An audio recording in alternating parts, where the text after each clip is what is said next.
இன்றைக்கி யாழனுக்கு டே 3யா நான் அரிசி கஞ்சி தான் கொடுத்தேன். ஃபர்ஸ்ட் ஒரு பவுலில் 2 ஸ்பூன் அரிசி போட்டுட்டு அதை நல்லா தண்ணி ஊற்றி 3-4 தடவை வாஷ் பண்ணிக்கணும்.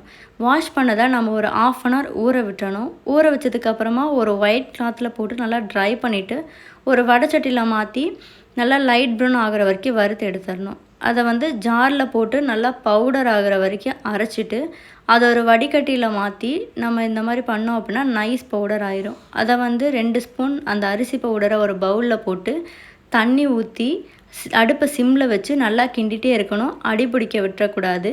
கொஞ்ச நேரம் கழித்து கெட்டியாகும். அந்த கெட்டியானதை நம்ம யாழனோட பவுலில் மாற்றிட்டு நான் இன்னும் கொஞ்சம் தண்ணி ஊற்றி கலக்க ஸ்டார்ட் பண்ணிட்டேன். ஏன்னா அவங்களுக்கு இந்தளவு சாப்பிட முடியாது. அதனால் கட்டி இல்லாத அளவுக்கு கலந்துட்டேன். கலந்ததுக்கப்புறமா கடைசியாக அந்த கன்சிஸ்டன்சி இப்படி தான் இருக்கும். இதை குழந்தைங்களுக்கு கொடுக்க ஸ்டார்ட் பண்ணலாம்.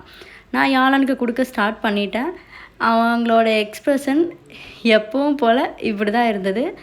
இதே போல் 6 மந்த்ஸ் பேபிக்கான ஹெல்த்தியான சாலிட் ஃபுட் ரெசிபி இன்னொன்று நாளைக்கு பார்க்கலாம். பாய்.